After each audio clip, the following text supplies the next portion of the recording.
અડાજણ-પાલ road ઉપર star બજાર નજીક રસ્તાની નડતરરૂપ નવા બની રહેલા મંદિરનું પાલિકાએ ડેમોલિશન કરતા હોબાળો મચી જવા પામ્યો હતો।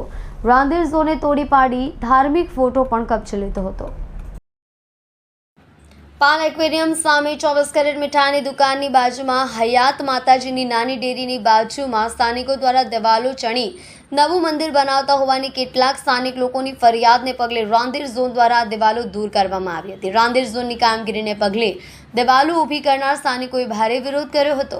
કોઈપણ રીતે રસ્તામાં નડતરરૂપ બાંધકામ ન હોવાની સ્પષ્ટતા સાથે નિર્માણાધીન મંદિર માટેની દિવાલોનું ડિમોલિશન ન કરવાની માંગણી કરી હતી। મહાપાલિકા છેલ્લા ઘણા સમયથી રસ્તાઓની નડતરરૂપ મિલકતો અને ધાર્મિક સ્થાનો દૂર કરી રહ્યું છે, ત્યારે રસ્તાની નડતરરૂપ જગ્યાઓ પર ગેરકાયદે મંદિર બનાવવાની પેરવી થઈ રહી છે। રાંદેર ઝોનમાં પાલાટીઓવાળા રોડ ઉપર ડેરીની જગ્યાએ મંદિર બનાવવામાં આવી રહ્યું હોય રાંદેર ઝોનને જાણ થતાં શનિવારે બપોરે ડેમોલિશન કરી દીધું છે।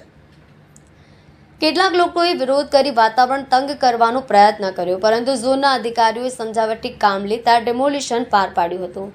રાંદેર ઝોનના કાર્યપાલક ઇજનેર તેજસ પટેલે જણાવ્યું હતું કે પાલ આરટીઓ પાસે નાની ડેરીને મોટું મંદિર બનાવવા માટે દિવાલ સહિતનું બાંધકામ ચણાતું હતું। તેની જાણ થતાં જ દિવાલ સહિતનું ડેરીનું ડિમોલિશન કરી માતાજીના ફોટો કબજે લેવાયા છે।